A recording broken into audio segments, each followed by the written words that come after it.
Naalala mo pa ba kung paano at kailan tayo nagsimulang magkakilala?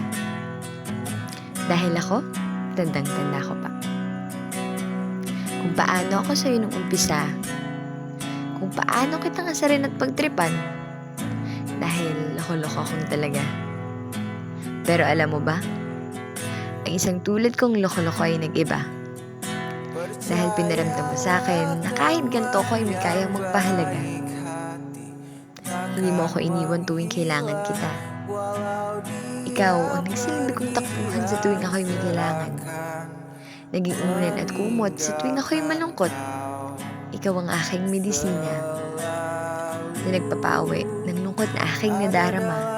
Sa musika ko'y akala ko kontento na, pero kulang pala pag wala ka. Yung tipong hindi ko mabuo ang kwento ng kanta sapagkat wala ka. Kulang ang bawat lirik kong nilalabas ng bibig ko sapagkat wala yung inspirasyon ko. Yung bawat pagkatalo nating dalawa, doon mas tumatag ang pagkakaibigang ayaw nang mawala pa. Pero may mas hihigit pa pala.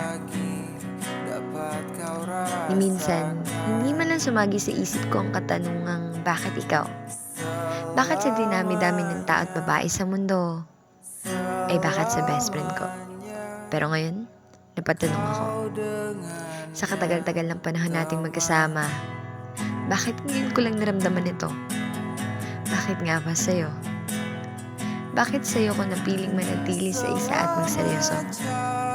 Bakit sa hindi ko inaasahang tao ako magkakagusto? Bakit mahal ko na ang best friend ko?